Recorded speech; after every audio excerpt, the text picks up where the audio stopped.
বিপিএলের জৌলুস ফেরাতে পেশাদার ফ্র্যাঞ্চাইজি নিয়োগের কোনো বিকল্প দেখছে না মোহাম্মদ আশরাফুল। ৫ বছরের জন্য ফ্র্যাঞ্চাইজি নিয়োগের বিসিবির নতুন এই নিয়মকে ভালো উদ্যোগ বলছেন রংপুর রাইডার্সের এই সহকারী কোচ। আসন্ন বিপিএলের শক্তিমত্তায় রংপুরকে 10-এ 10 বলছেন অ্যাশ। বিতর্কমুক্ত একটা বিপিএল আয়োজন করতে চায় বিসিবি, ঢাকতে চায় আগের সব কালো দাগ।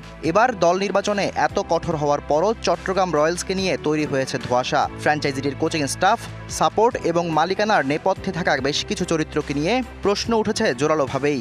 গুঞ্জন আছে দলটার পুরো দায়িত্ব নিয়ে নিতে পারে বিসিবি। এসব অপেশাদার ফ্র্যাঞ্চাইজি থাকলে দিনের পর দিন কালো দাগ বইই বেড়াতে হবে। পেশাদার ফ্র্যাঞ্চাইজি নিয়োগ না দিলে বিতর্ক ঢাকা আদৌ কি সম্ভব? রংপুর রাইডার্সের নিজস্ব গ্রাউন্ড আছে।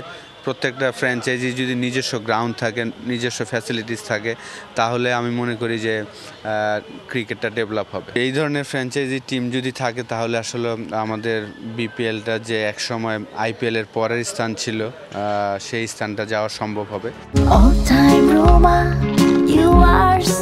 time Roma.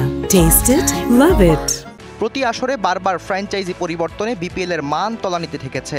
এবার সেই সমস্যা আমলে নিয়ে ফ্র্যাঞ্চাইজিগুলোর সাথে 5 বছরের চুক্তি করেছে বিসিবি। এমন উদ্যোগকে ইতিবাচক বলছেন আশরাফুল। যেহেতু 5 বছরের জন্য এক একটা ফ্র্যাঞ্চাইজিকে দেওয়া হচ্ছে, তো আমি মনে করি যে তারা একটা প্ল্যান করতে পারে। সেই প্ল্যান অনুযায়ী হয়তোবা আর কি আমাদের ক্রিকেটের অবকাঠামো বাড়বে।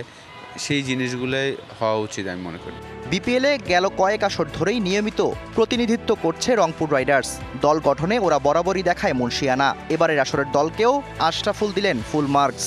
চমৎকার একটা দল তৈরি করা হয়েছে, ফরেন এবং লোকাল প্লেয়ার মিলে, এবং প্রচুর অলরাউন্ডার আছে আমাদের টিমে। তো সেই জায়গায় আমি মনে করি যে খুব ব্যালেন্স একটা দল। 10-এ 10 বলবো যে আমরা যেই সিলেকশনটা করেছি। বিশ্বজুড়ে ঠাসা ফ্র্যাঞ্চাইজি লিগের দৌরাত্মে মানসম্মত বিদেশি প্লেয়ার পাওয়া যায় না বিপিএলে। এত কিছুর পরও মেয়ার্স খুশদিলের মতো টি-20 তারকাদের দলে ভিড়িয়ে মুন্সিয়ানা দেখিয়েছে রংপুর রাইডার্স। অলরেডি আগে থেকে কন্ট্রাক্ট করে ফেলে বলে হয়তো বা এই জিনিসগুলো হয়। তারপর আমি বলবো যে রংপুর রাইডার্সে কিন্তু খুব নামি দামি ফরেনার আসে। Shahriar Hossain, DBC news, Dhaka.